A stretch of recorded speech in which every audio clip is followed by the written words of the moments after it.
kuwa ni ya watu wenye uwezo na wenye kazi. Sio watu wenye uwezo na wenye kazi peke yao ndio wanakuwa wagonjwa.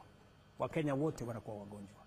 Na ndio nikasema hii mpango mpya, hata mama mboga na mtu wa bodaboda na mwenye hana kazi watajumuishwa ndani yake, watakuwa na bima ya afya.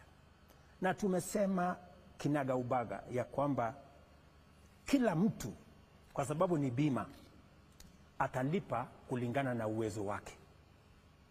Yule mwenye uwezo wa kulipa 1,000 atalipa 1,000. Yule mwenye ako na uwezo wa kulipa 300 atalipa 300. Yule mwenye ako na uwezo wa kulipa 100 atalipa 100. Lakini yule kabisa hana uwezo, tutamlipia kama serikali. Ile kitu mimi nataka niwaulize wa Kenya, kila mmoja wetu ajisajili.